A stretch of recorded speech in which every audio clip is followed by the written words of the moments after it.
자, 여러분 환영합니다. 오늘 우리가 다룰 주제, 이거 진짜 흥미로우면서도 솔직히 마음 한구석이 좀 찔리는 내용이거든요. 시작하기 전에 잠깐 상상 한번 해볼게요. 우리가 엄청나게 거대한 법정에 들어갔다고 쳐보죠.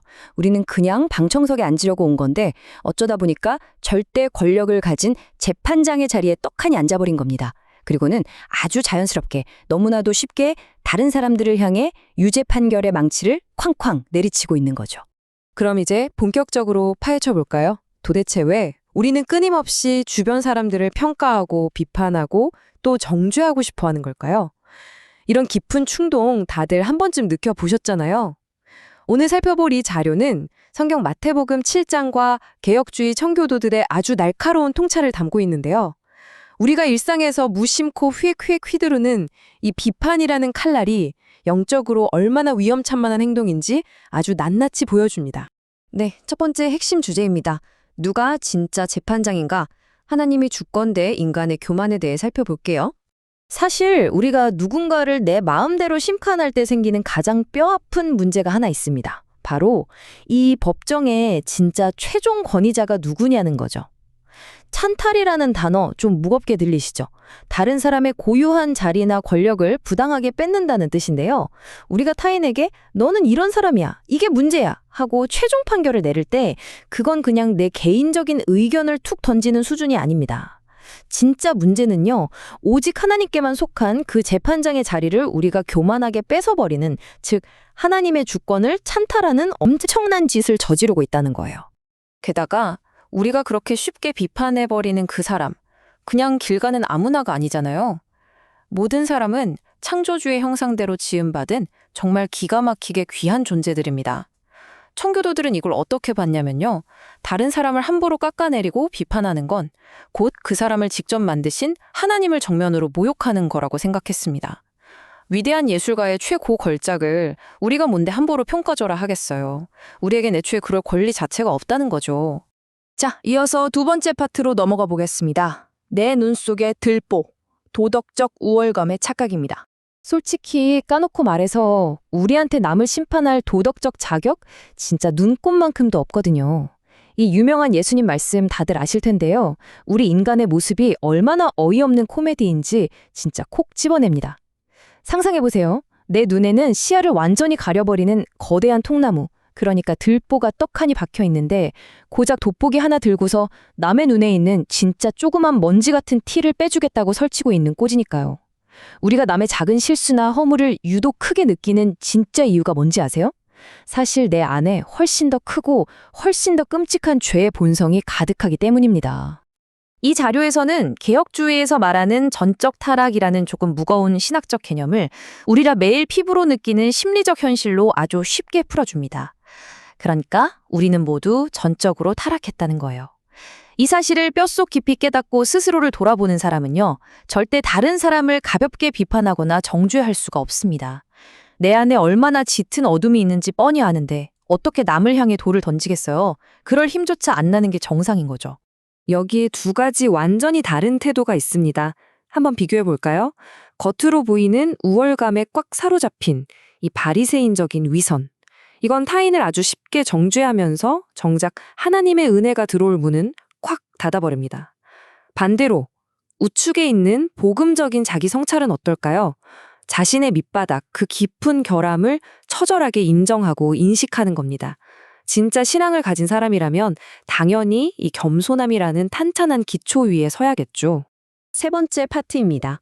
돌아오는 심판의 부메랑, 인과응보의 원리에 대해 알아볼게요. 자, 그럼 이 법정의 판결 결과가 어떻게 나오는지 한번 볼까요? 여기서 제일 중요한 건 바로 이 소름 돋는 연쇄 반응입니다. 첫째, 내가 누군가를 아주 가혹하게 비판합니다. 둘째, 남의 흠집 찾아내는데 에너지를 다 쓰다 보니까 정작 가꾸고 다듬어야 할 내 영적 성장은 방치해버리는 끔찍한 함정에 빠지게 되죠. 그리고 대망의 셋째, 마지막 재판의 날에 하나님께서 내가 남들에게 들이댔던 그 날카롭고 엄격한 잣대를 똑같이 가져오셔서 나에게 적용하신다는 겁니다. 이거 진짜 무섭지 않나요? 그래서 우리는 이 준엄한 선고를 정말 가슴 깊이 새겨야 합니다. 긍휼을 베풀지 않는 자에게는 긍휼 없는 심판이 임한다. 생각해보면 우리는 전적인 하나님의 무한한 자비 덕분에 겨우 살아남은 사람들인데 남에게 베풀 자비는 없다? 그건 나 스스로 자비 없는 심판을 달라고 간청하는 거나 다름없다는 아주 강력하고 서늘한 경고인 셈이죠. 자, 네 번째 핵심 주제로 넘어갑니다. 공동체를 살리는 사랑의 법, 상처보다 치유입니다. 이런 태도가 공동체 전체에 얼마나 큰 파급력을 미칠지 한번 생각해 볼까요? 비판이 가진 파괴적인 성질과 청교도들이 제시한 대안을 한번 나란히 두고 보겠습니다. 한쪽을 보면요, 이 비판이라는 녀석은 공동체를 갈갈이 찢어놓고 불신을 조장하는 아주 무자비한 칼과도 같습니다. 그런데 반대쪽 대안을 한번 보실래요? 권면과 중보기도입니다. 이거야말로 상처받고 찍힌 영혼들을 꿰매어주고 다시 연합을 회복시켜주는 따뜻한 약인 거죠. 결국 남을 내 맘대로 판단하는 행동은요, 우리에게 주어진 제일 중요한 사명, 그러니까 이웃을 내 몸처럼 사랑하고 화평케 하는 자가 되라라는 이 절대적인 윤리와 정면으로 충돌합니다. 우리는 편가르고 의심하게 만드는 그 나쁜 무기들을 당장 내려놔야 해요. 대신에 사랑의 법을 1순위로 삼고 공동체를 단단하게 세워가라는 부르심을 받은 거니까요.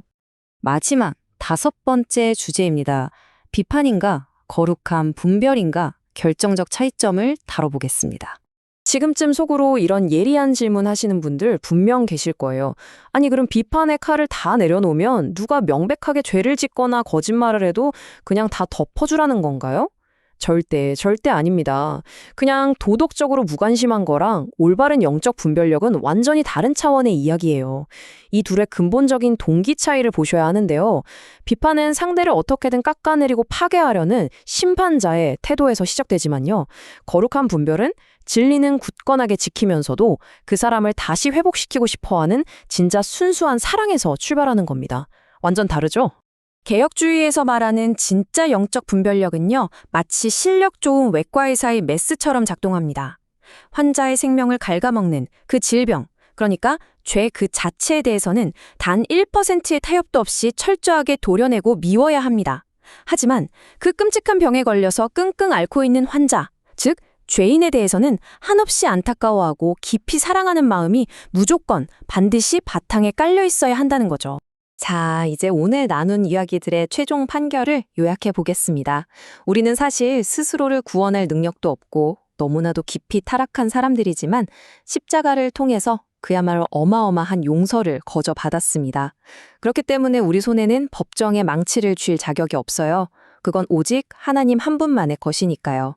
우리가 꽉 쥐고 있던 그 날선 비판의 칼을 바닥에 툭 내려놓고 그 빈손에 긍휼의 마음을 가득 채울 때 비로소 우리는 진짜 그리스도의 성품을 닮아가는 사람이 될 수 있습니다.